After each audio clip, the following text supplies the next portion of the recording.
I found the scissors 3 weeks before I understood what they meant. That is the part that still keeps me awake some nights. 3 whole weeks of seeing that sharp silver edge peeking out from under my daughter's pillow every morning when I brought her coffee, and I told myself it was about burglars, about some news story she saw that scared her, about being a young woman living in an old house with creaky floors and shadows that move when the wind hits the trees outside. I told myself it was anything except what it actually was, anything except the truth that was living right under my roof. My name is Dorothy Hale, and I am 78 years old. I have lived in Salem, Massachusetts my entire life, except for 2 years when I was young and thought I might escape to somewhere warmer. That did not work out. I came back and I stayed, and I raised my children in the same town where I was raised and where my mother was raised before me. We are New England people. We do not make a fuss. We do not air our troubles in public. We handle things quietly, and we survive winter after winter, and we keep our heads down and our kitchens clean.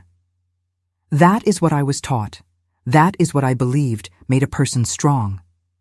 I have been a widow, and a wife, and a mother, and now I am a grandmother to 2 beautiful babies who do not live close enough for me to see them as much as I would like. My son Michael lives out in California with his family. Good for him. He got out. My daughter Vanessa is the one who stayed. 26 years old and still living at home because the rent in this area is impossible and because she has been saving money to finally get her own place. That was the plan anyway. She worked as a medical assistant at a clinic downtown. Good girl, responsible, always has been. Even as a child, she was the one who cleaned up after herself and remembered her homework and never gave me a moment of real trouble. I married Martin Hale 15 years ago. My first husband, Vanessa's father, died when she was 11. Heart attack, no warning. Just gone one Tuesday afternoon while he was fixing the fence in the backyard. I was alone for a long time after that. I did not think I would marry again. Then I met Martin at a church fundraiser. He was a widower too. We understood each other, or at least I thought we did. He was calm and reliable, and he had a good job managing a hardware store. He was kind to Vanessa. He never tried to replace her father. He just quietly became part of our lives. We had a small wedding. Nothing fancy, just family and a few friends. It felt right. It felt safe.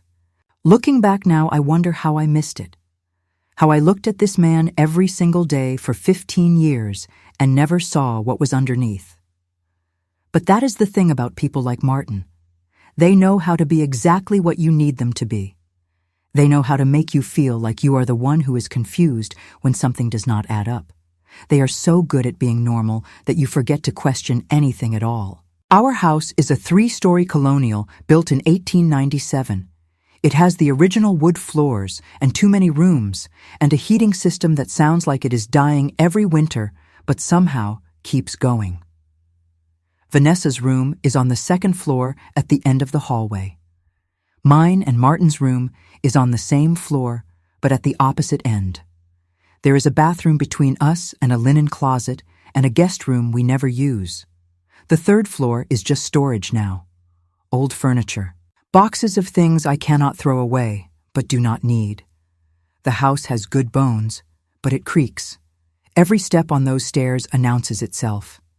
Every door has its own particular sound when it opens. I have always loved this house.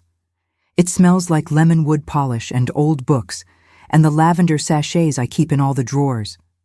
In the mornings, the light comes through the kitchen windows in a way that makes everything look softer. I spend most of my time in that kitchen, cooking, baking. It is where I feel most like myself. I make bread twice a week. I keep the counters spotless. I grow herbs in little pots on the windowsill, even though they never do as well as I want them to. Martin always said I fussed too much over things that did not matter. Maybe he was right. Maybe I was so busy polishing the surface that I did not see what was rotting underneath. Vanessa and I have always been close. After her father died, we leaned on each other. She was my brave girl. She did not cry much. She just got quieter, more watchful. I thought that was normal grief. I thought she was just growing up. When Martin came into our lives, she seemed fine with it. She called him Martin. Never Dad. He never asked her to. They were polite to each other. Friendly even. He helped her with her car when it broke down. He fixed her laptop once. They ate dinner together every night at the same table and talked about normal things like work and weather and what was on television. I thought we were a family. I thought we were fine. But about 6 months ago, something started to shift. Vanessa got quieter. Not sad exactly, just distant.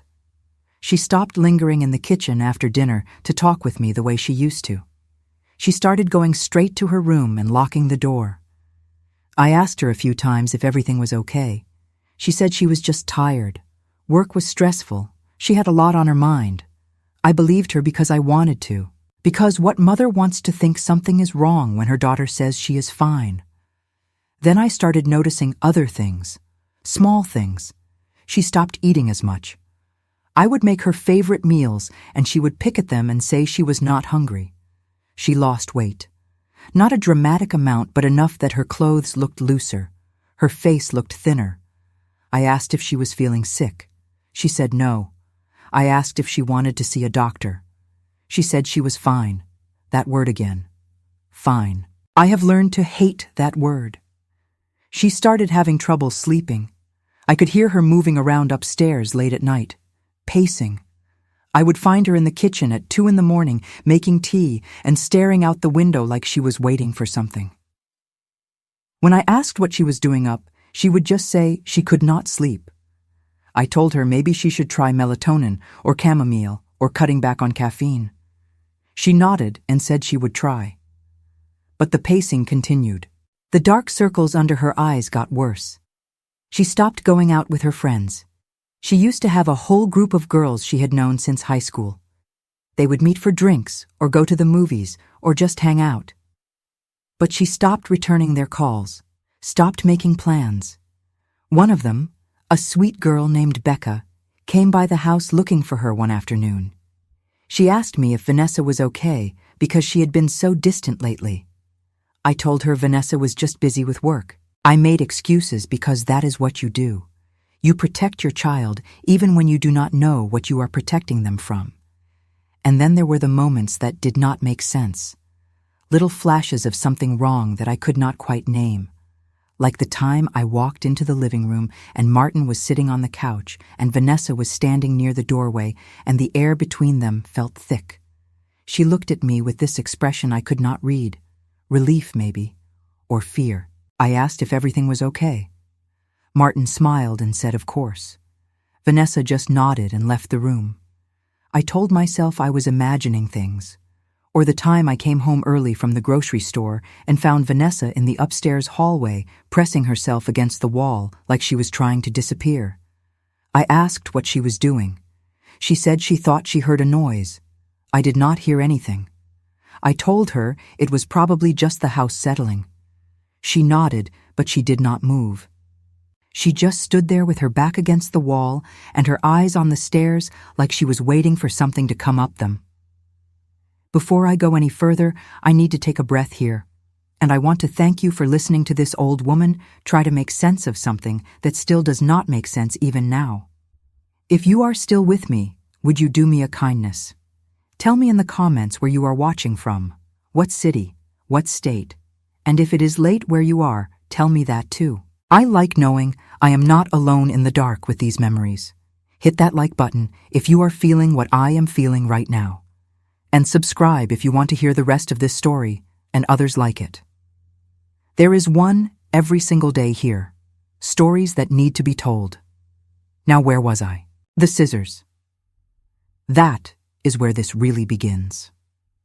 3 weeks before everything fell apart, I went into Vanessa's room to put away some clean laundry. She was at work.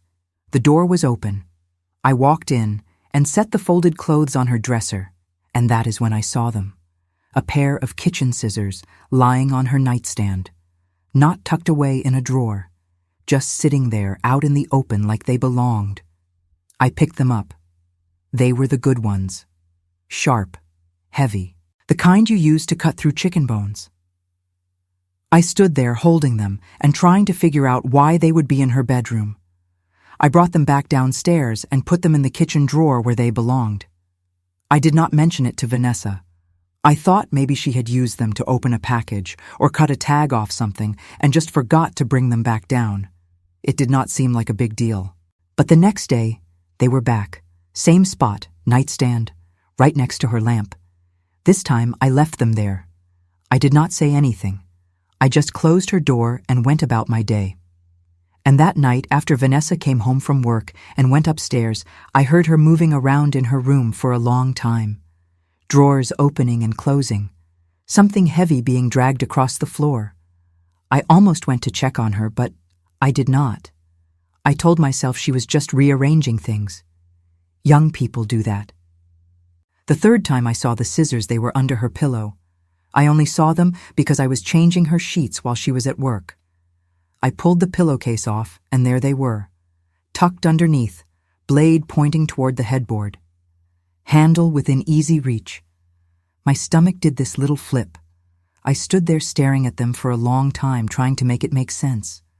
Why would she sleep with scissors under her pillow? What was she afraid of? I thought about asking her. I thought about sitting her down and saying, "Honey, what is going on?" But I did not. I was afraid of the answer. Or maybe I was afraid there would not be an answer. That she would look at me like I was crazy for even asking. So I just tucked the scissors back under the pillow exactly where I found them, and I finished making the bed, and I did not say a word. After that, I started paying more attention, and that is when I realized the scissors were not the only thing. Vanessa had started keeping her bedroom door locked even when she was inside. I could hear the deadbolt slide into place every night as soon as she went in there. We had installed that lock years ago when she was a teenager and wanted privacy. Normal teenage stuff. But she had stopped using it once she got older. Now it was back. Click. Every single night. And she started keeping a light on. Not just a night light. A full lamp. Bright enough that I could see the glow under her door when I walked past late at night. I asked her once if she was having trouble sleeping in the dark. She said she just liked being able to see if she woke up. That made sense, I guess, but it did not feel like the whole truth. Then one night I got up to use the bathroom around 2 a.m, and I saw light coming from under her door. I stood in the hallway listening. I could hear her moving around. Not pacing this time, just small sounds, like she was rearranging something. I knocked softly. She did not answer. I knocked again and said her name. Still nothing. I tried the door. Locked. I said, "Vanessa, honey, are you okay?" She finally answered. Her voice sounded strange, tight. She said she was fine. "Go back to bed, Mom." So I did. The next morning, I went into her room while she was in the shower. I do not know what I was looking for exactly. Evidence, I guess. Evidence of what I did not know. The room looked normal, bed made, clothes put away, everything in its place. Except for one thing. There was a chair wedged under the doorknob, a wooden chair from the kitchen. It was positioned at an angle so that if someone tried to open the door from the outside, the chair would catch and hold. I stood there staring at it. My heart started beating faster. This was not about burglars. This was about someone in the house. I moved the chair back to its normal spot by her desk. I did not want her to know I had seen it. I did not want to embarrass her. I did not want to make her feel like I was spying. But I could not stop thinking about it. Could not stop trying to figure out what it meant. Who was she trying to keep out? We lived in a safe neighborhood. We had good locks on all the doors. And even if someone did break in, they would have to get past me and Martin first. Our room was right there at the other end of the hall. Unless... I did not let myself finish that thought. I pushed it away. I went downstairs and made breakfast like I always did. Martin came down and poured his coffee and read the paper. Vanessa came down and grabbed a granola bar and said she was running late. Everything looked normal. Everything felt wrong. I started watching Martin, really watching him. The way he moved through the house, the way he looked at Vanessa, the way he spoke to her. I was looking for something, some sign, some proof that I was wrong, that I was being a paranoid old woman who had watched too many crime shows. But what I saw instead was nothing. Absolutely nothing. He was the same as he had always been. Polite, quiet, helpful. He asked Vanessa about her day. He offered to fix the leaky faucet in her bathroom. He smiled at her across the dinner table. Normal. Everything was so completely normal. Except Vanessa flinched when he walked past her. Just a tiny movement, so small I almost missed it. But I saw it. Her whole body went tight for just a second when he moved behind her chair to get to the sink. He did not seem to notice. Or maybe he did, and he just did not react. I do not know. I do not know anything anymore. That night I could not sleep. I lay in bed next to Martin listening to him breathe, and I felt like I was losing my mind. I kept thinking about the scissors, the locked door, the chair, the flinch. I kept trying to add it all up into something that made sense. But the only answer that fit was the one I could not let myself believe. Around midnight, I heard footsteps in the hallway. Slow, careful. I held my breath. The footsteps stopped. I heard the sound of a doorknob turning. Vanessa's doorknob. Then nothing. Silence. Then the footsteps again. Moving away. Back down the hall. I turned my head just enough to see Martin's side of the bed, empty. He was gone. My heart was pounding so hard, I thought I might be sick. I waited. 5 minutes. 10. Then I heard the bathroom door close, water running. Martin came back to bed a few minutes later. He settled in, pulled the covers up, went still. I did not move. I did not breathe. I just lay there in the dark, wondering what I had just heard, wondering what it meant, wondering if I was brave enough to find out. I was born Dorothy Ann Callahan in 1947 in a part of Salem that does not exist anymore. Not the way it used to anyway. The old neighborhood got torn down in the 70s to make way for a shopping center that nobody goes to now. But back then, it was row houses and corner stores and everybody knowing everybody else's business. My father worked at the shipyard. My mother took in sewing. We did not have much, but we had enough. That is what my mother always said. Enough is a blessing. My father was a hard man. Not mean exactly, just hard. He believed in discipline and respect and keeping your mouth shut when adults were talking. He believed children should be seen and not heard. He believed a lot of things that made sense to him and none to me. My mother was softer, quieter.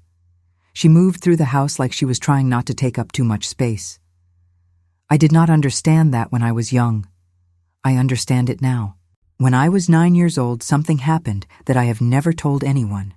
Not my husband, not my children, not a single soul. I am going to tell you now because I think it matters.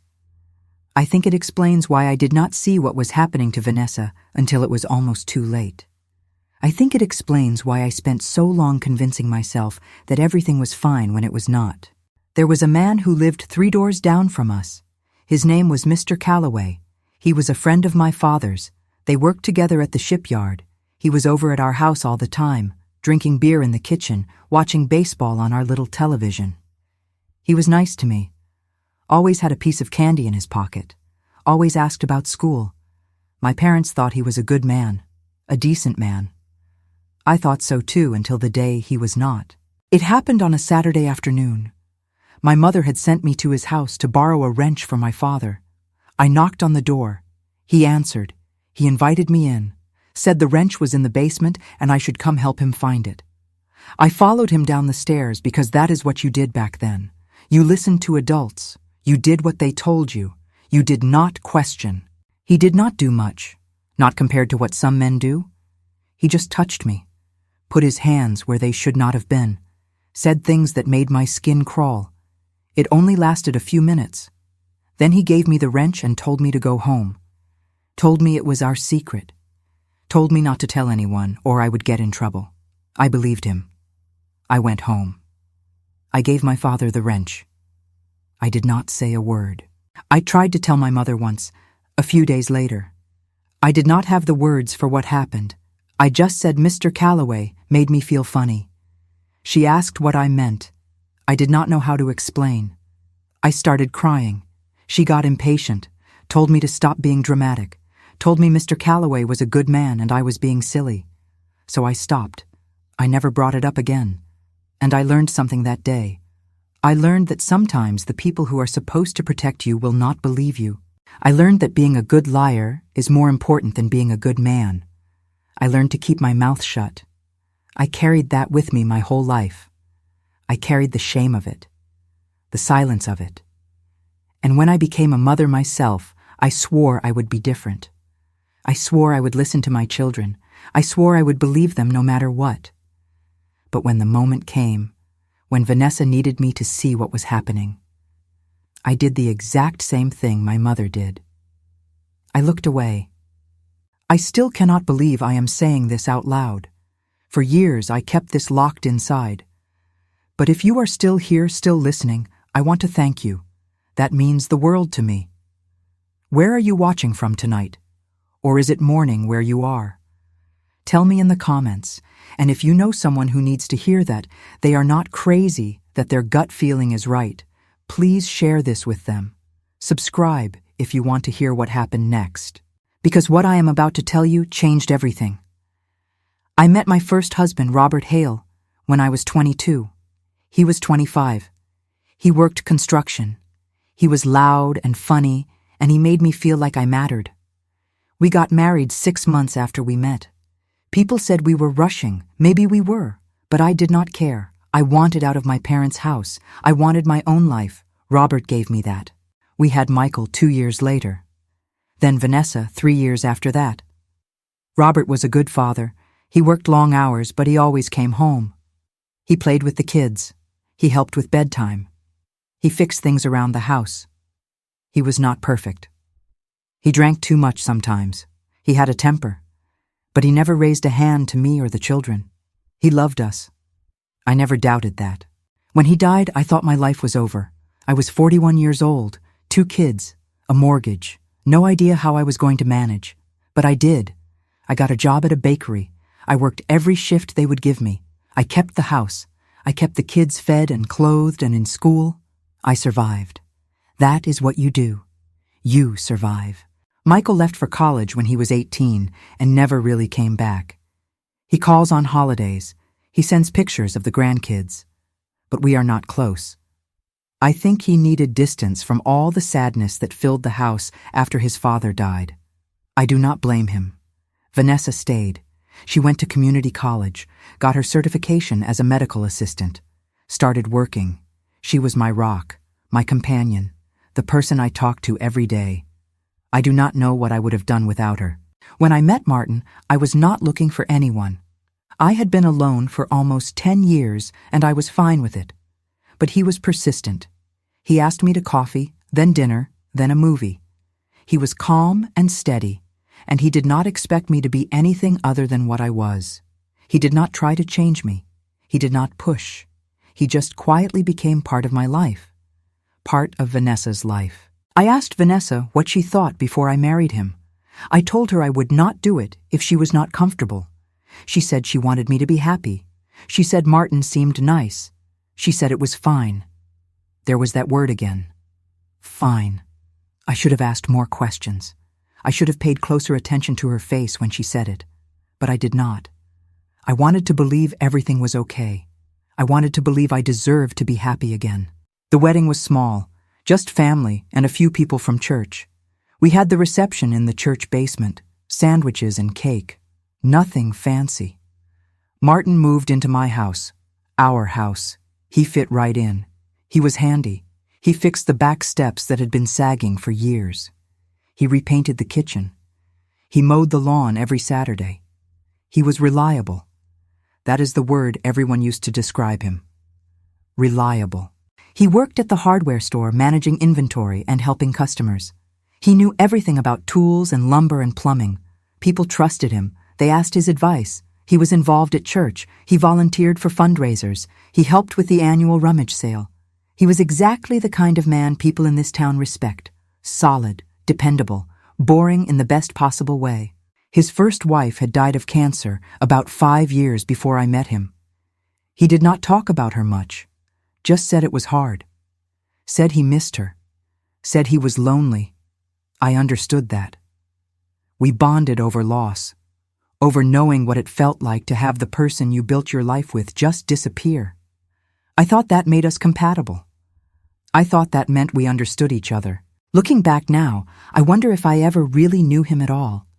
I knew the version of himself he wanted me to see, the calm, patient, helpful man who never raised his voice, who never caused trouble, who blended into the background so well you almost forgot he was there. I wonder how much of that was real. I wonder how much of it was just a mask he wore so well he fooled everyone, including me. Especially me. Vanessa and Martin got along fine for the first few years. At least that is what I thought. They were polite. They did not fight. They did not have long conversations, but they did not avoid each other either. Vanessa was busy with school and work. Martin was busy with his job and his projects around the house. I was busy trying to keep everything running smoothly. We were a family. We ate dinner together. We celebrated holidays together. We existed in the same space without friction. I thought that was enough. But now, I look back, and I see things I did not see then. I see the way Vanessa stopped hugging Martin after the first year. She used to give him a quick hug when he came home from work. Just a friendly thing. Then she stopped. I did not notice the exact moment it happened. It just gradually became the new normal. I see the way she started finding reasons not to be home. She picked up extra shifts at work. She volunteered to help her friends move, or paint, or babysit. She was always busy, always somewhere else. I thought she was just being young and social. I did not think about the fact that she was avoiding her own house. I see the way she stopped eating dinner with us as often. She would say she already ate, or she was not hungry, or she had plans. Martin would ask where she was going, what time she would be home. Normal questions, parental questions, except he was not her parent, and something about the way he asked made her body go stiff. I see the way she started dressing differently. She used to wear tank tops and shorts around the house in the summer. Then she started wearing oversized sweatshirts and long pants, even when it was hot. I thought it was a fashion thing. Young people and their trends. I did not think about what she might be trying to hide, or who she might be trying to hide from. I see all of it now. Every small change, every new habit, every moment of discomfort I explained away. And I hate myself for it. I hate that I was so determined to believe everything was fine that I ignored every single sign that it was not. About a year ago, Martin started working from home more often. The hardware store gave him the option to do inventory and ordering from a computer. He said it was easier, saved him the commute. I thought it was nice. I liked having him around during the day. But Vanessa did not. She started coming home later and later from work. She would text me saying she was stopping at the store or going to a friend's house. Anything to delay coming home. One day I asked her why she was never around anymore. She said she just needed space, needed time to herself. I told her she had her whole life to be on her own. Why not enjoy living at home while she could? Save money. She just looked at me with this sad, tired expression and said I did not understand. She was right. I did not understand. I did not understand anything. Then about 6 months ago, something shifted. Vanessa stopped going out as much. She stopped seeing her friends. She came straight home from work and went straight to her room. At first, I was happy. I thought maybe she was done with her wild phase. Maybe she was ready to focus on saving money and planning her future, but there was no joy in it, no relief, just this heavy, exhausted resignation. She started losing weight. Her clothes hung off her. Her face looked hollow. I made her favorite foods, pot roast, lasagna, apple pie. She barely touched any of it. I asked if she felt sick. She said no. I asked if she wanted to see a doctor. She said she was fine. I made her a doctor's appointment anyway. She canceled it. The nightmares started around the same time. I would hear her crying out in her sleep. I would go to her door and knock, ask if she was okay. She would say yes. Just a bad dream. Go back to bed. But the dreams kept coming, night after night. I asked what they were about. She said she did not remember. I suggested she try meditation or journaling or cutting out caffeine. She nodded. Nothing changed. She stopped smiling. That is the part that breaks my heart the most. Vanessa used to smile all the time, big bright smiles that lit up her whole face. She laughed easily. She found joy in small things. But somewhere along the way that disappeared. Her face became a mask, blank, neutral.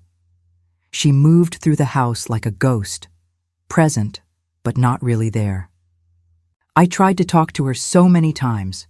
I would sit her down and say, "Honey, I am worried about you. Talk to me. Tell me what is wrong." She would say there was nothing wrong. She was just tired. Work was stressful. She was fine. Always fine. And I would believe her because the alternative was too terrifying to consider. One night, about 3 months ago, I was in the kitchen cleaning up after dinner. Martin was in the living room watching television. Vanessa had just come home from work. She walked through the kitchen to get a glass of water. Martin called her name, asked her to come sit with him for a minute. She froze. I watched her face go pale, watched her hands start to shake. She said she had a headache and needed to lie down. Martin said it would only take a minute. His voice was calm, pleasant, but something about it made my stomach turn. Vanessa looked at me, really looked at me, like she was begging me to say something, to do something, to save her from whatever was about to happen. But I did not understand what I was seeing. I just smiled and said, "Go ahead, honey, your stepfather wants to talk to you." She flinched. Actual physical flinch like I had slapped her. Then she put down the glass and walked into the living room. I heard Martin's voice, low, gentle. I heard Vanessa's voice, quiet, defeated. I finished washing the dishes, and I did not think anything of it. 20 minutes later, she came upstairs. I was in my room folding laundry. I heard her door slam, heard the lock click, heard something heavy crash against the wall. I almost went to check on her. Almost, but I did not. I told myself she was just in a mood, told myself she would be fine in the morning, told myself I was imagining the desperation in her eyes when she looked at me in the kitchen. That was the night the scissors appeared. The morning after I heard Vanessa's door slam, I woke up with a knot in my stomach that would not go away. I got out of bed and went through my usual routine, made coffee, started breakfast, set the table. But my hands were shaking, and I kept losing track of what I was doing. I cracked an egg and forgot to turn on the stove. I poured orange juice into a mug instead of a glass. My mind was somewhere else, replaying that moment in the kitchen. The look on Vanessa's face, the way she froze when Martin called her name. Martin came downstairs first. He kissed my cheek like he always did, asked how I slept, poured himself coffee, read the paper. Everything normal. Everything exactly the same as every other morning for 15 years. I wanted to ask him what he and Vanessa talked about the night before.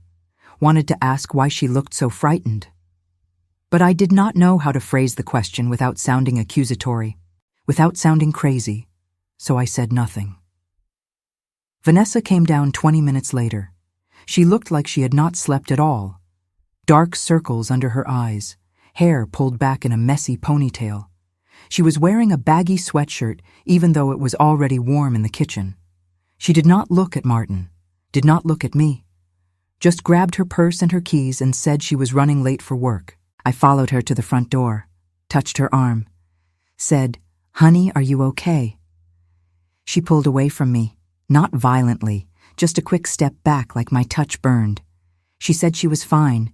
She was always saying that. I watched her walk to her car, watched her sit in the driver's seat for a long moment before starting the engine, watched her drive away, and I felt this terrible certainty settling over me like a weight. Something was very wrong. Something had been wrong for a long time, and I had been too blind or too afraid to see it. I went back inside. Martin was still at the kitchen table, still reading the paper. I stood in the doorway watching him, trying to see past the familiar face and the calm demeanor, trying to find some sign of whatever it was I was suddenly so afraid of. He looked up, smiled at me, asked if I wanted more coffee. I said no. He went back to his paper. I went upstairs. I stood outside Vanessa's room for a long time before I opened the door. I knew she would not want me going in there without permission, but I needed to understand what was happening, needed to find some proof that I was not losing my mind. So I turned the knob and stepped inside. The room looked the same as it always did. Bed made, clothes put away, everything neat and organized. But when I looked closer, I started seeing things that did not make sense. There was a baseball bat leaning against the wall behind her dresser. I had never seen it before. There was a can of pepper spray on her nightstand next to the lamp. There was a pocket knife tucked into the drawer of her bedside table. I opened her closet and found a duffel bag packed with clothes, like she was ready to run at a moment's notice. My heart was racing. I sat down on her bed trying to make sense of it all, trying to find an explanation that did not involve the terrible thought that was growing louder and louder in my mind. Maybe she was afraid of a break-in. Maybe she had seen something on the news that scared her. Maybe she was just being overly cautious. But even as I tried to convince myself, I knew those explanations did not fit. You do not barricade your bedroom door against burglars when you live with two other people. You do not pack a go bag to escape from strangers. I was about to leave when I noticed something wedged between her mattress and the box spring. Just a corner of something white peeking out. I pulled it free. It was a notebook, small, spiral-bound, the kind you can buy at any drugstore. I should not have opened it. I know that. But I did. The first page was dated 6 months ago, right around the time Vanessa started acting different. The handwriting was hers, but it looked shaky, rushed, like she had been writing in the dark or in a hurry. The entry was short, just a few lines. He came to my room again tonight. I pretended to be asleep. He stood there for almost 10 minutes just watching me. I could hear him breathing. When he finally left, I pushed the dresser in front of the door. I cannot do this anymore. I felt the room tilt, felt my vision go dark at the edges. I sat down hard on the bed, clutching the notebook in my hands, read the entry again and again, trying to make it mean something else, trying to find another interpretation. But there was only one. Martin had been going into Vanessa's room at night, standing over her while she pretended to sleep. And she had been so terrified she barricaded the door. I flipped to the next page. Another entry. Another date. Another piece of my world crumbling. He touched my hair today while I was doing dishes. Said it looked pretty. I wanted to throw up. Mom was right there in the living room. She did not see. Or maybe she did not want to see. I do not know which is worse. I kept reading, page after page, months of entries, months of fear and violation and desperate silence. He corners me when no one is looking. He says things that make my skin crawl. He puts his hands on me and tells me I am imagining it, that I am being dramatic, that no one would believe me anyway. He is right. No one would believe me. Mom thinks he is perfect. Everyone thinks he is perfect. I am trapped. The notebook fell from my hands. I could not breathe, could not think, could not process what I had just read. This man I had married. This man I had brought into my home. This man I had trusted with my daughter. He had been hurting her, terrorizing her, for months. And I had been sleeping next to him every single night, completely unaware. No, not unaware. I had seen the signs. I had noticed the changes in Vanessa. I had felt the wrongness in the air, but I had chosen not to see it, chosen to believe the comfortable lie instead of the unbearable truth. I had failed her, failed my own child in the worst possible way. I do not know how long I sat there. Could have been minutes, could have been hours. Eventually, I heard the front door open. Martin's voice calling my name. asking where I was. I shoved the notebook back where I found it, stood up, smoothed the bedspread, walked out of the room on legs that did not feel like my own. He was at the bottom of the stairs looking up at me, asked what I was doing up there. I said I was just tidying Vanessa's room. He nodded, said he was going to run to the hardware store, asked if I needed anything. I said no. He left. I watched through the window as he backed out of the driveway, and then I ran to the bathroom and threw up. I am sorry. I have to pause. Even now, all these years later, it still hurts. But you know what helps. Knowing you are there. So tell me, where are you? What is your city? Are you watching alone, or is someone with you? Leave me a comment. And if this story is making you feel something, do not forget to hit that like. It tells me to keep going, keep sharing. There is a new story every day here, and I promise you I have got plenty more to tell. Now let me get back to what happened. When I could finally stand without shaking, I went back to Vanessa's room. I took the notebook out again. This time I read every single entry, every word, every description of the way Martin looked at her, touched her, spoke to her when I was not around, the way he made her feel like she was crazy, like she was the problem, the way he isolated her from her friends by being so helpful and concerned that it looked like love to everyone else. One entry from 2 months ago said he came into my room last night while I was sleeping. I woke up and he was sitting on the edge of my bed, just sitting there in the dark. When I screamed, he acted confused, said he heard a noise and came to check on me, said I must have been dreaming. But I was not dreaming. I know what I saw. I know what I felt. He is getting bolder. I do not know what he is working up to, but I am terrified to find out. Another entry from 3 weeks ago. I told Mom I could not sleep. She suggested melatonin. I wanted to scream.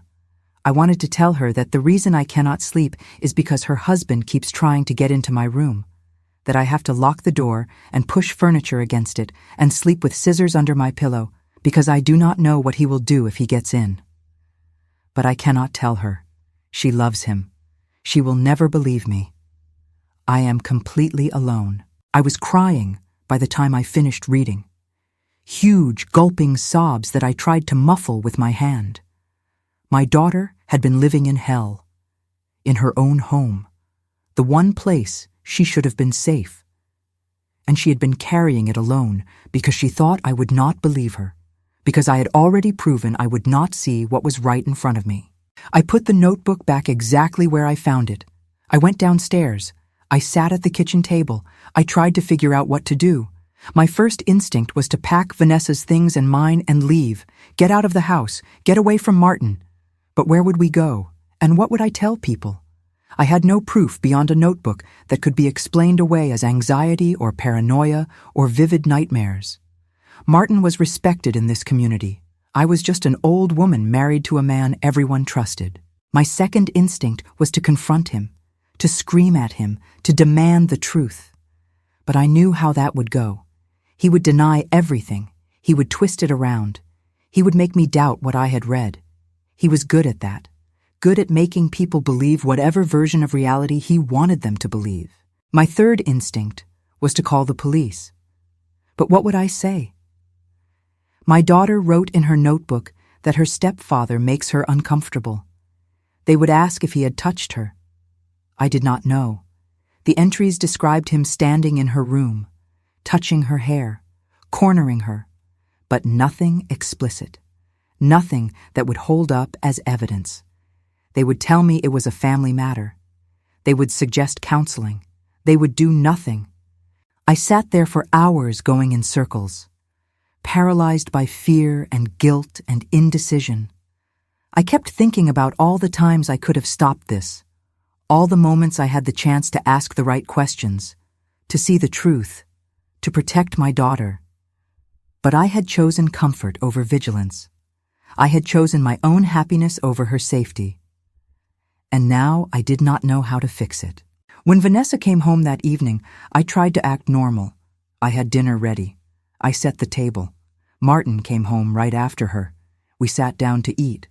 I watched them across the table, watched the way Vanessa kept her eyes on her plate, the way Martin smiled at her and asked about her day, the way she answered in single syllables, the way her whole body was tensed like she was ready to run. After dinner, Vanessa went straight to her room. I heard the lock click, heard furniture scraping across the floor, heard her moving around for a long time before everything went quiet. Martin settled into his recliner with the television remote. I told him I had a headache and was going to bed early. He barely looked up. I lay in the dark, listening to the sounds of the house, the television downstairs, Martin's footsteps when he finally came up to bed, the bathroom door closing, water running, then silence. I waited. 1 hour, 2 hours. I was about to drift off when I heard it. The creak of the floorboards in the hallway. Soft footsteps. I turned my head just enough to see Martin's side of the bed. Empty. I got up. My heart was pounding so hard I thought it might break through my chest. I crept to the bedroom door, opened it just a crack, peered out into the hallway. Martin was standing outside Vanessa's door, just standing there, listening. He tried the doorknob. It did not turn. He stood there for another minute. Then he walked back toward our room. I dove back into bed, pulled the covers up, closed my eyes, tried to slow my breathing. He came in, got into bed, settled down like nothing had happened. I lay there frozen, every muscle in my body screaming. I had just seen it with my own eyes. Everything Vanessa had written was true, every single word, and I could not pretend anymore, could not look away, could not make excuses. The next morning I told Martin I was going to visit my sister in New Hampshire for a few days. I do not have a sister, but he did not know that. We had been married 15 years, and there were still things about my life before him that he did not know. He said that sounded nice, told me to drive safe, kissed me goodbye. I got in my car and I drove to the police station. The officer at the front desk was young, maybe 30. He asked how he could help me. I opened my mouth to explain and nothing came out. I stood there like an idiot trying to find the words. He asked if I was okay. I said I needed to report something. He got out a form, asked me to describe the situation. I told him everything. About the notebook, about Vanessa's behavior, about Martin standing outside her door in the middle of the night. He wrote it all down. Asked if Martin had ever physically assaulted Vanessa. I said I did not know. He asked if Vanessa wanted to file a report. I said I had not asked her. He looked at me with this expression that was half pity, half frustration. He said without Vanessa's cooperation, there was not much they could do.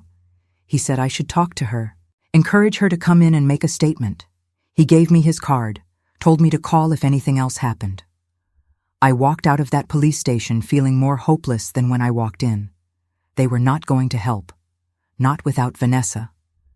And I could not ask Vanessa to relive her trauma by making an official report when I did not even know if she was ready.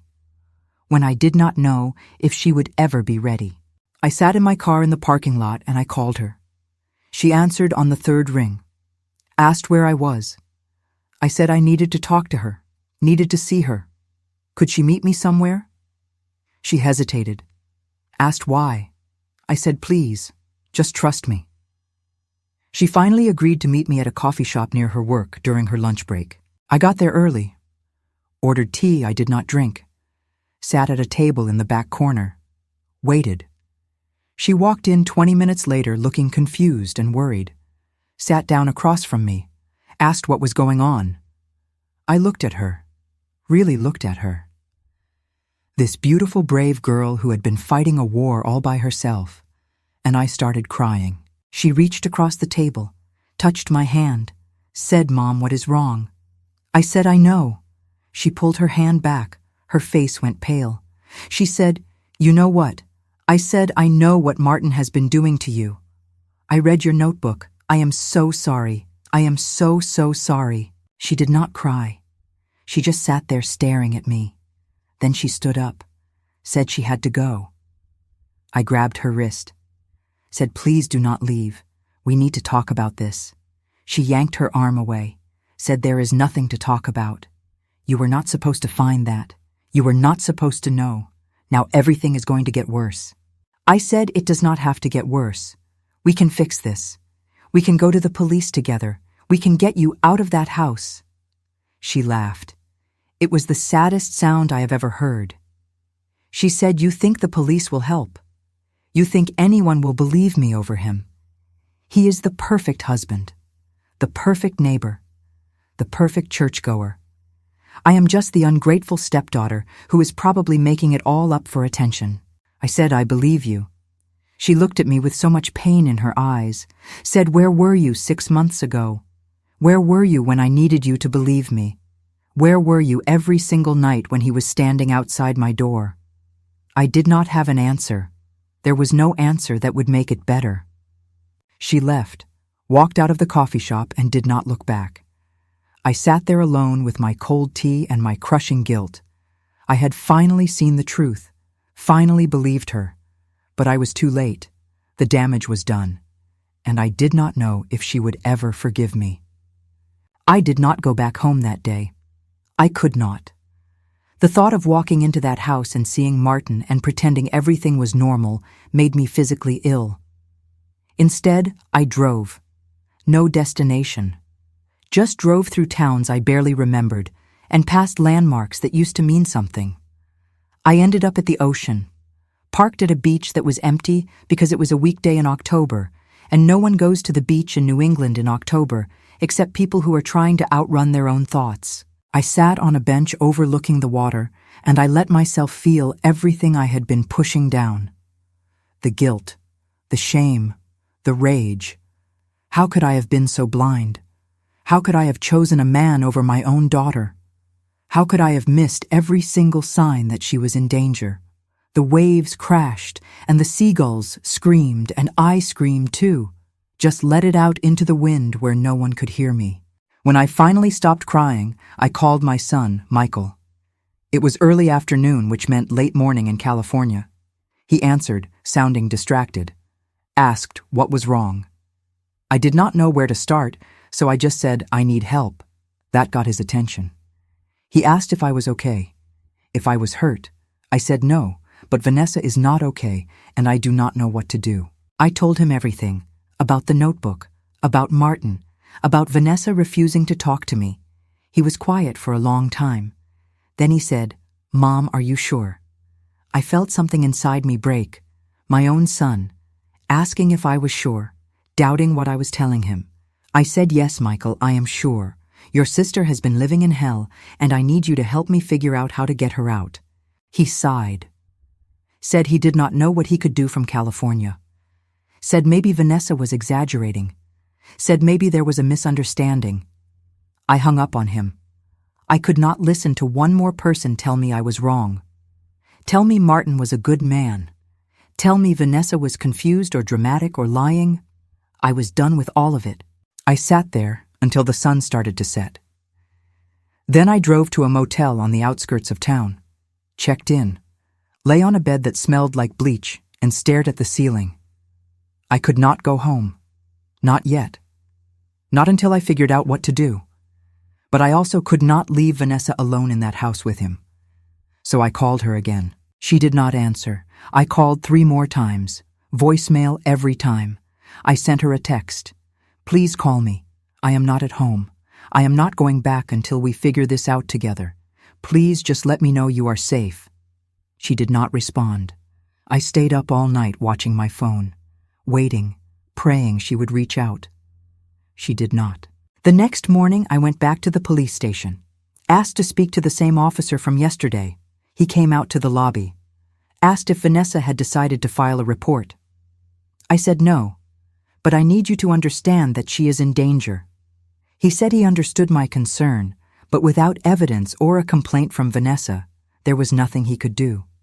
I asked what would count as evidence. He said proof of physical harm or a credible threat. I wanted to scream at him, wanted to ask him how much harm Vanessa had to endure before it counted as enough, but I knew it would not help. So I left, drove to Vanessa's work, waited in the parking lot until I saw her car, watched her walk into the building. At least she was going to work. At least she was functioning. That had to mean she was okay, or as okay as she could be under the circumstances. I waited until her shift ended. She came out looking exhausted, saw my car, hesitated. I got out, walked over to her, said, "Please just give me 5 minutes." She looked around like she was checking to see if anyone was watching. Then she nodded. We sat in my car. She stared straight ahead. Did not look at me. I said, "I am not going home until you are safe." She said, "You cannot fix this, Mom." I said, "I can try." She finally turned to look at me. Said, "If you try to fix this, he will know I told you. He will know you know. And he will make my life even worse." I said, "He cannot make it worse if you are not there. Come stay with me. We will get a place together, away from him." She shook her head. Said, "I cannot afford to move out yet. I am still saving. I need at least 3 more months." I said, "Forget the money. I will help you. We will figure it out." She said, "And then what? He knows where I work. He knows my friends. He knows everywhere I go. You think a different address will stop him?" That is when I realized she was not just afraid of what he was doing. She was afraid of what he would do if she tried to leave. And she was right to be afraid. Men like Martin do not just let go. They escalate, they punish, they make sure you regret ever trying to escape. Before I tell you what happened next, I need you to understand something. I need you to know that what I am about to describe is real. It happened. And if you are listening to this, and you recognize any part of your own life in this story, I need you to know that you are not crazy. You are not imagining it, and you deserve help. Now let me keep going. I spent the next 2 weeks in that motel room. I could not go back to the house, could not face Martin, could not pretend. I told him I was staying with my imaginary sister because she was sick. He did not question it, told me to take all the time I needed. I wonder now if he was relieved, if my absence made it easier for him to get to Vanessa. I called her every day. Sometimes she answered, sometimes she did not. When she did answer, she sounded tired, flat. I asked if he was leaving her alone. She said mostly. I asked what that meant. She said he was being extra nice, extra attentive, asking if she was okay, if she needed anything. It was creeping her out more than the other stuff.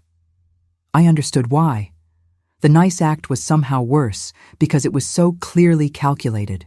I started doing research, looking up laws about harassment and stalking and assault, looking up resources for victims, looking up shelters and hotlines and legal aid. I made lists. I made plans. I called organizations and asked questions. Most of them told me the same thing. Without Vanessa being willing to come forward, there was not much anyone could do. But one woman I spoke to at a domestic violence hotline told me something that changed everything. She said sometimes victims are not ready to leave or report until they have proof. Until they have something concrete they can point to and say, "This is real. This happened." She suggested I try to document what was happening, record it if possible, get evidence that could not be explained away. That night, I called Vanessa and told her what the woman said. She was quiet for a long time. Then she said, "I have been thinking about that, about getting proof. But I do not know how." I said, "What if we set up a camera in your room?" She said he would find it. I said, "What if we hid it really well?" She said, "Maybe." She sounded hesitant, scared, but also a little bit hopeful. The next day I went to an electronics store, bought a small camera that looked like a phone charger. It plugged into the wall and recorded motion-activated video. I drove to the house in the middle of the day when I knew Martin would be at work. Let myself in. Went up to Vanessa's room. Plugged the camera into an outlet that was partially hidden behind her nightstand. Positioned it so it had a clear view of the door and most of the room. Then I left. I called Vanessa and told her what I had done, told her where the camera was, told her it would only record if there was movement. She said okay, said she would try not to think about it, try to act normal. I said, "If he comes in your room, it will catch it. We will have proof." She said, "What if he does not come in? What if he knows somehow? What if this makes everything worse? I said, we have to try. 3 days went by. Nothing. I checked the camera footage remotely on my phone. Just Vanessa getting ready for bed, reading, sleeping, normal stuff. I started to think maybe Martin had backed off. Maybe he sensed something was different. Maybe we were not going to get the proof we needed. Then on the 4th night, I got an alert on my phone. Motion detected. I opened the app, watched the footage. It was 2 a.m. Vanessa was asleep in her bed. The door opened slowly. Martin stepped inside. He just stood there, watching her. For 5 minutes, he stood completely still, just staring at her while she slept. Then he walked closer, sat on the edge of her bed, reached out and touched her hair. She woke up, jerked away from him. He put his hands up like he was innocent. I could not hear what they were saying, but I could read their body language. She was terrified. He was calm, too calm. He stood up, said something. She shook her head. He said something else. Then he left, closed the door behind him like nothing had happened. I watched that footage 10 times. Each time I felt sicker, but I also felt something else, relief, because now I had proof. Now I had something undeniable, something that could not be explained away as a nightmare or anxiety or misunderstanding. I had video of Martin entering Vanessa's room in the middle of the night without permission, touching her while she slept. That was enough. It had to be enough. I called Vanessa. She answered crying, said he was in my room again. I said, I know, I saw it. We have it on camera. She said, what? I explained about the footage, about the alert, about having proof now. She stopped crying. Her voice changed, became stronger. She said, we really have proof. I said, yes. She said, what do we do now? I said, we go to the police. We show them the video. We file a report. We get a restraining order. We get you out of that house. She said, okay. When? I said, tomorrow. First thing in the morning. Meet me at the police station. She agreed. That night, I could not sleep. I kept watching the footage over and over, kept seeing Martin's face as he sat on her bed, kept seeing the way Vanessa recoiled from him, kept thinking about all the other nights this had happened when there was no camera to record it. All the times he had violated her space and her safety and made her feel like she was losing her mind. I also kept thinking about my own role in all of it, about how I had brought this man into our lives, how I had married him and trusted him and defended him, how I had ignored every warning sign because I wanted to believe I had found a good man, how my need for companionship had put my daughter in danger. I did not know if I would ever forgive myself, but I knew I had to make it right, or at least try. The next morning I got to the police station at 8. Vanessa pulled up 5 minutes later. We walked in together, asked to speak to someone about filing a report. They put us in a small room with a detective named Sarah Mills. She was maybe 40, short dark hair, kind eyes. She asked us to explain what was going on. Vanessa told her story, all of it, the touching, the comments, the middle of the night visits, the fear, the isolation. Detective Mills listened without interrupting, took notes.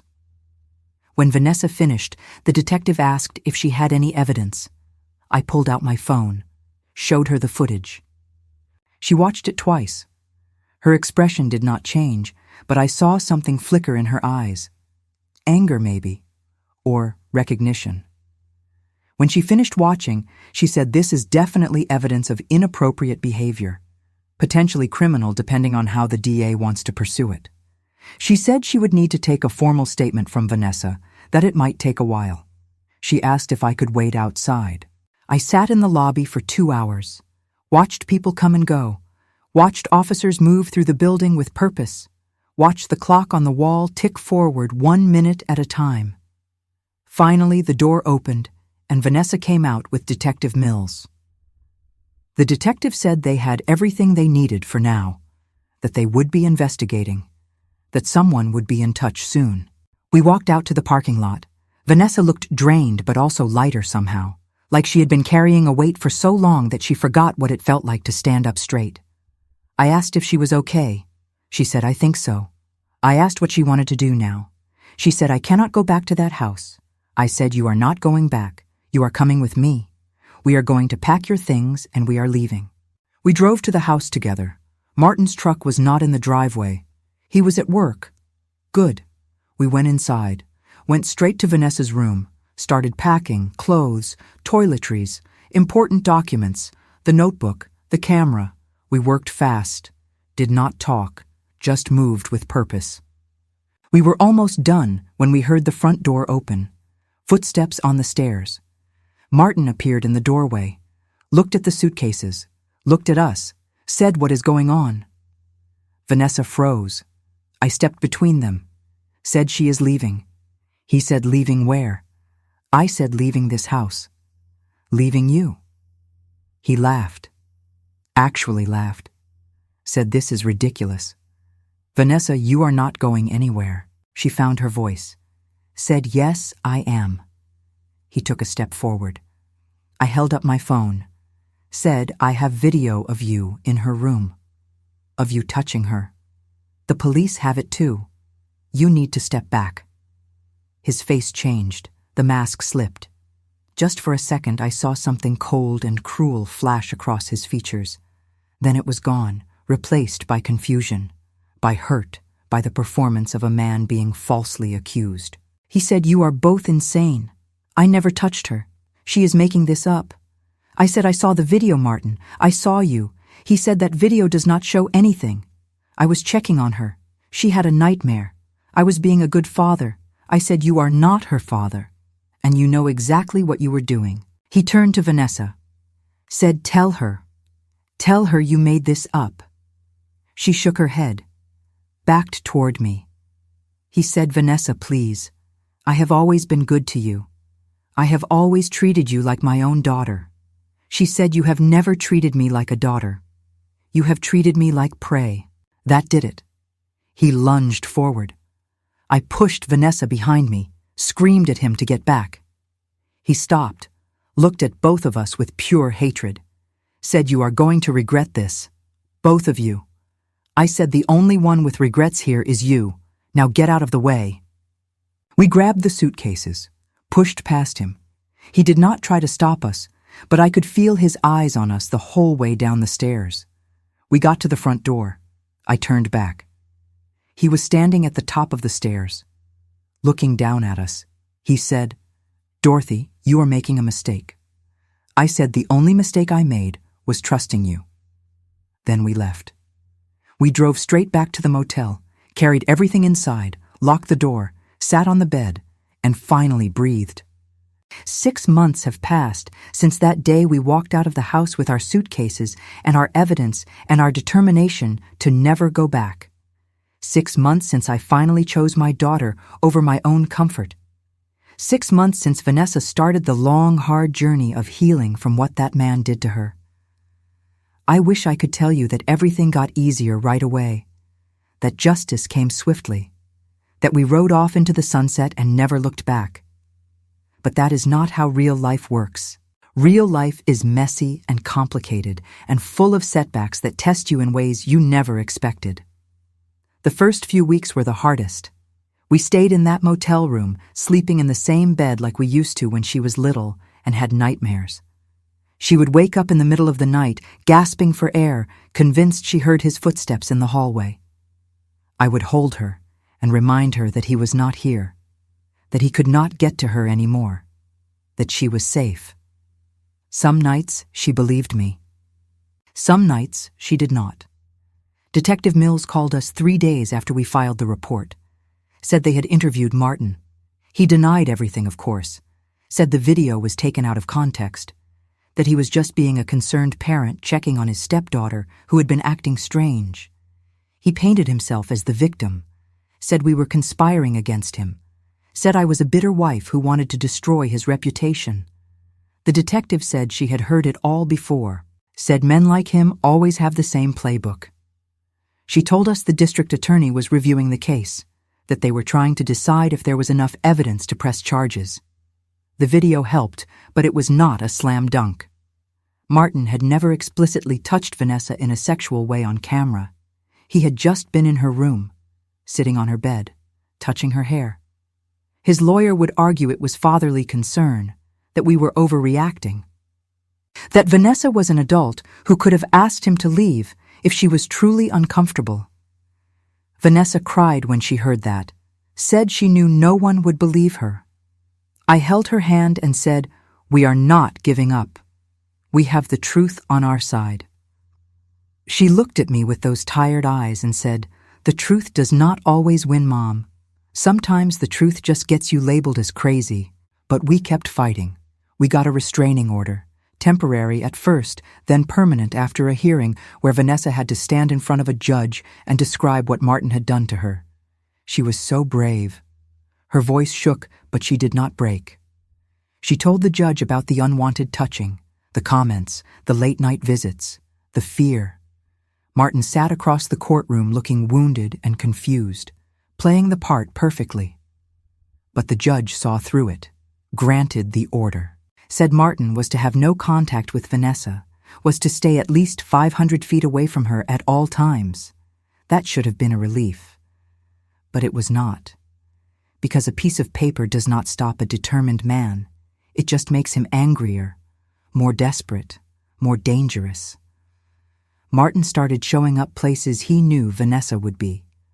Not close enough to violate the order, but close enough to send a message. He would be parked across the street from her work when she got off her shift, would be shopping at the same grocery store we went to, would be at the same church we attended even though he had never been particularly religious before. Each time Vanessa saw him, she would call the police. They would come. They would measure the distance.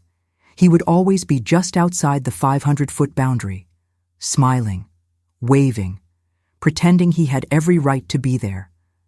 The officers would tell him to move along. He would, but he would be back the next day, and the next.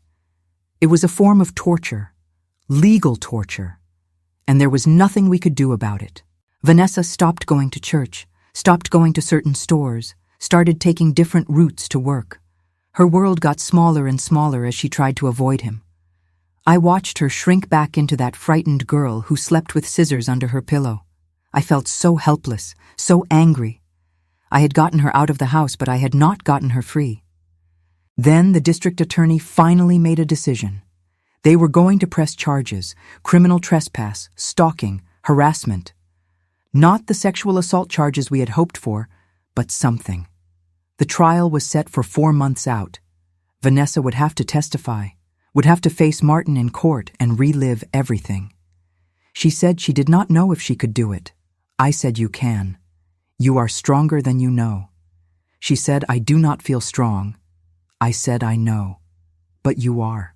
I need to stop here and say something to anyone who is listening. If you have stayed with me this far through this whole terrible story, then you know what it looks like when someone you love is in danger. You know what the signs are, the changes in behavior, the fear, the isolation. And I need you to promise me something. Promise me that if you see those signs, you will not look away. You will not make excuses. You will not choose comfort over truth.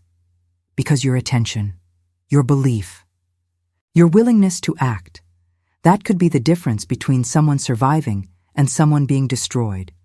Where are you watching from right now? What city? What state? What time is it there? Are you alone, or is someone sitting next to you? Leave me a comment and tell me. Tell me you are here. Tell me you are listening. Because these stories matter. Your attention matters. And if you know someone who needs to hear this, someone who is living in fear in their own home, someone who thinks no one will believe them, share this with them. Hit that subscribe button if you have not already. There is a new story here every single day. Stories about grandmothers who fought back, who refused to be silent, who protected their families even when it cost them everything. Now let me finish telling you what happened. The months leading up to the trial were brutal. Martin hired an expensive lawyer, started a whisper campaign around town, told people that Vanessa had always been troubled, that she had mental health issues, that I was enabling her delusions because I was jealous of his relationship with his stepdaughter. Some people believed him, people we had known for years, people from church, neighbors. They would see me at the grocery store and turn away. Or worse, they would approach me with pity in their eyes and suggest I get help. Suggest I talk to someone about my paranoia. I lost friends, people I had known for decades. They could not reconcile the Martin they knew with the Martin we were describing. He was too normal, too nice, too helpful. So they decided we must be lying, or exaggerating, or confused. It was easier for them to believe that than to accept that they had been fooled. That evil does not always look like a monster. Sometimes it looks like your neighbor, your co-worker, your friend. But we also found allies. Detective Mills became one of our biggest supporters. She had seen too many cases like this, too many women and girls who were not believed. She made sure the prosecutor had everything they needed, made sure Vanessa felt supported, checked in on us regularly just to make sure we were okay.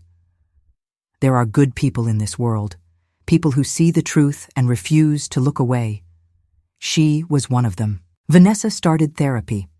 Twice a week at first, then once a week as she got stronger. Her therapist specialized in trauma, helped her understand that what happened was not her fault, that she was not crazy, that her fear was a rational response to a real threat. Slowly, so slowly, Vanessa started to come back to herself, started sleeping better, started eating again, started laughing. Not all the time, but enough that I could see the girl she used to be peeking through the trauma. She moved in with a friend, a girl from work who had an extra bedroom and did not ask too many questions. It was good for her to have some independence, some space from me. As much as we loved each other, we both needed room to breathe, to figure out who we were after everything that had happened.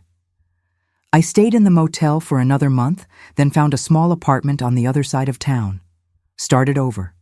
At 78 years old, I started completely over. I filed for divorce.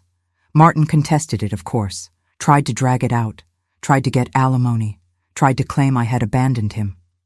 But my lawyer was good. We had documentation of everything, the restraining order, the criminal charges, the evidence. The judge was not sympathetic to Martin's claims, granted the divorce, split our assets down the middle. I did not want anything from that house anyway. Did not want anything that reminded me of the 15 years I spent sleeping next to a predator. The trial finally came. It was held in a small courtroom in the county courthouse. There were maybe 20 people in the gallery. Reporters, Martin's family who glared at us the entire time, a few of our supporters, Detective Mills, Vanessa's therapist. The prosecutor was a woman in her 50s named Janet Reeves. She had kind eyes and a steel spine. She told us before the trial started that she believed Vanessa, that she was going to fight for her, that she was not going to let Martin walk away. Vanessa testified first, took the stand in a blue dress that made her look younger than 26, raised her right hand, swore to tell the truth, and then she did. She told the jury everything, about the comments, the touching, the late-night visits, the fear, the isolation, the feeling of being trapped in her own home. She cried, but she did not break. She looked Martin right in the eye, and she told the truth. Martin's lawyer tried to tear her apart on cross-examination, asked why she did not report it sooner, why she did not just move out, why she did not fight back, all the questions that put the burden on the victim instead of the perpetrator.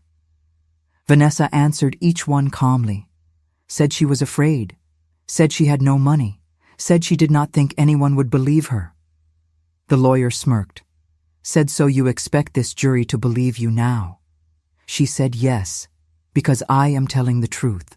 I testified next, told the jury about finding the notebook, about the camera footage, about the years of signs I missed.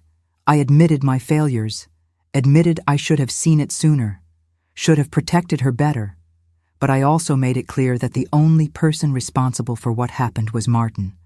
He made the choice to prey on my daughter. He made the choice to violate her trust and her safety. He made the choice to destroy our family. The video was played for the jury. You could hear people gasp when Martin appeared on screen, when he sat on Vanessa's bed, when he touched her hair, when she woke up and recoiled from him. His lawyer tried to explain it away, said it looked bad, but it was not criminal.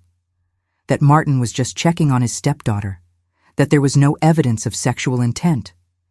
But the jury saw what I saw. A man entering a young woman's room in the middle of the night without permission. A man who had no business being there. A man who knew exactly what he was doing. The trial lasted 3 days. The jury deliberated for 6 hours. When they came back, the foreperson stood and read the verdict. Guilty on all counts. Stalking, harassment, criminal trespass. Martin's face went white. His lawyer immediately started talking about appeals. But the judge was not having it. Sentenced him right there. 2 years in prison. 5 years probation after that. Mandatory registration as a sex offender. Permanent restraining order. Vanessa grabbed my hand when she heard the sentence. Squeezed so hard I thought my bones would break, but I did not care. We had won. Not completely, not perfectly, but we had won. Martin was going to prison. He was going to be labeled for what he was. He was not going to be able to hurt Vanessa anymore, or anyone else. As they led him out of the courtroom in handcuffs, he looked at me one last time, tried to make me feel guilty, tried to make me doubt, but I just stared back, did not flinch, did not look away. I wanted him to know that I saw him, really saw him, and I was not afraid anymore. After the trial, we went to a diner. Vanessa and me and Detective Mills ordered pancakes and coffee even though it was 3 p.m. Sat in a booth by the window and just breathed. Mills said she was proud of us. Said most cases like this never make it to trial. That most victims give up because the system is so hard. But we had not given up. We had fought, and we had won. Vanessa looked at me across the table, said thank you. I said for what? She said for believing me, for fighting for me, for not giving up even when I wanted to. I started crying, said I should have believed you sooner, should have seen it sooner. She reached across the table, took my hand, said you saw it when it mattered. That is what counts. That was a year ago. Today Vanessa has her own apartment, a good job, a therapist she trusts, friends who support her. She still has bad days, days when the fear comes back, days when she sees someone who looks like Martin and her whole body tenses. But those days are getting fewer, and the good days are getting better. She is learning to trust again, learning to take up space, learning that she deserves safety and respect and love. I see her twice a week. We have dinner, we watch movies, we talk about everything and nothing. Sometimes we talk about what happened, sometimes we do not. She gets to decide. She gets to control the narrative now. After years of having her voice silenced, she finally gets to speak. And I finally know how to listen. I think a lot about the woman I was before all this happened. The woman who chose comfort over truth, who looked away when looking closer would have been uncomfortable, who trusted a man just because he seemed trustworthy. I am not that woman anymore. I do not know if that makes me better or just more broken. Maybe both. But I know this. I know that evil does not always announce itself. It does not always look like a monster. Sometimes it looks like a kind neighbor, a helpful co-worker, a devoted husband. It hides behind respectability and charm and the trust of the community. And it counts on that trust to keep operating, to keep hurting, to keep getting away with it. I also know that children and young people almost never lie about abuse. That when someone tells you they are being hurt, you should believe them. Not question them, not doubt them, not make them prove it beyond all shadow of doubt before you act. Just believe them. Because the cost of not believing is so much higher than the cost of being wrong. And I know that it is never too late to do the right thing. I was 78 years old when I finally saw the truth. 78 when I finally stood up for my daughter. 78 when I finally chose her safety over my own comfort. I wasted years. But I did not waste the moment that mattered. And that has to count for something. If you are watching this and you have made it all the way to the end, I want to thank you from the bottom of my heart. Thank you for listening to an old woman tell a story that was hard to live and even harder to tell. Thank you for caring enough to stay. Thank you for believing that stories like this matter. Because they do. Every single one matters. Now, I want to ask you to do something for me.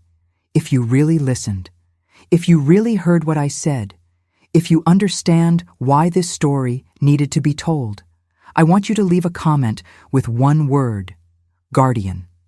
Just that word. Because that is what we are supposed to be for the children in our lives: guardians, protectors, believers. And if you see that word in the comments, you will know you are not alone. You will know there are others out there who understand. Please subscribe if you have not already. There is a new story every single day. Stories about women who fought back, who protected their families, who refused to be silent. Stories that might help someone who needs to hear them. Stories that might save a life. And please share this. Share it with someone who needs to know they are not crazy, someone who needs to know their fear is valid, someone who needs to know that speaking up is worth it even when it is hard, even when it costs you everything, even when no one believes you at first. Because eventually someone will, and that someone might be the difference between surviving and giving up. Where are you right now? What city? What state? What country? What time is it where you are? Is it the middle of the night? Are you watching this because you cannot sleep? Are you watching this because something in the title made you stop scrolling? Are you watching this because you recognize your own story and mine? Tell me in the comments. I read every single one, and I want you to know that you are not alone. From my heart to yours. From this old grandmother who learned the hardest lessons too late and is trying to make sure others do not make the same mistakes. Thank you. Thank you for listening. Thank you for caring. Thank you for being here. Take care of each other out there. Watch out for the children in your life. Believe them when they tell you something is wrong. Do not wait for perfect proof. Do not wait for undeniable evidence. Just believe them.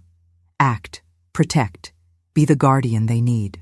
And remember that it is never too late to do the right thing. Never too late to choose truth over comfort. Never too late to fight for someone you love. I was 78 when I finally got it right. You are never too old. Never too late. Never too powerless. The scissors under the pillow were Vanessa's way of saying, I will not go down without a fight. I will protect myself since no one else will. But she should never have had to sleep with a weapon, should never have had to barricade her door, should never have had to fight alone. That was my job, and I failed her for too long. But I did not fail her forever. And that is the lesson I want to leave you with. When you realize you have been wrong, when you realize you have missed the signs, when you realize someone you love has been suffering while you looked away, do not give up. Do not drown in guilt. Do not decide it is too late. Just start fighting. Start believing. Start acting. Right now. This moment. It is never too late to become the guardian someone needs. Vanessa is safe now. She is healing. She is building a life that belongs to her. And I get to be part of that life. Not because I deserve to be, but because she is generous enough to let me. Because she understands that people can change, that mothers can wake up, that love is not about being perfect. It is about showing up, about doing better, about never giving up. So please, if you take anything from this story, take this. Trust your instincts. Believe the children. Act before it is too late. Be the guardian. Be the protector. Be the one who refuses to look away. Because somewhere out there right now, there is a child sleeping with scissors under their pillow, and they are waiting for someone to notice, someone to believe, someone to save them. Let that someone be you.